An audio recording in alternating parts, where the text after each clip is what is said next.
Au cœur de l'Afrique, il existe un arbre majestueux qui raconte des histoires plus anciennes que le temps lui-même, le baobab.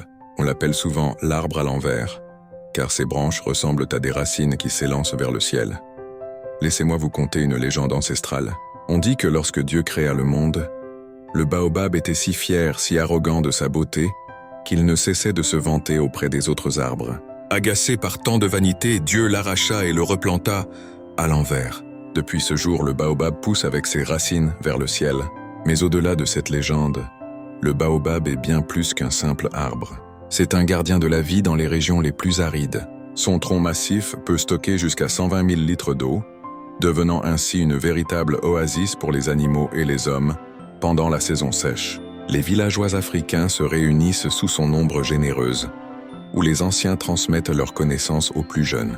Ces fruits, riches en vitamine C, nourrissent les populations locales depuis des millénaires. Son écorce sert à fabriquer des cordes et des tissus.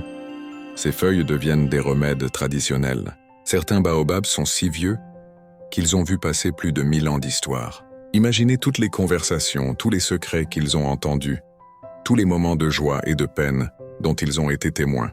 Dans la culture africaine, on dit que l'esprit des ancêtres réside dans ces arbres sacrés. Chaque baobab est un lien vivant entre le ciel et la terre, entre le passé et le présent. Quand le vent souffle à travers ses branches, certains disent qu'ils peuvent entendre les murmures des ancêtres. C'est peut-être pour cela qu'on ressent une telle émotion en présence d'un baobab. Ce n'est pas seulement sa taille impressionnante qui nous touche, mais cette force tranquille, cette sagesse millénaire qu'il dégage. Il nous rappelle que nous ne sommes qu'une petite partie d'une histoire beaucoup plus grande. Le baobab nous enseigne la patience, la résilience et l'importance de rester enraciné tout en touchant le ciel. Son esprit est celui de l'Afrique elle-même, fort, généreux et porteur d'une sagesse ancestrale qui traverse les âges.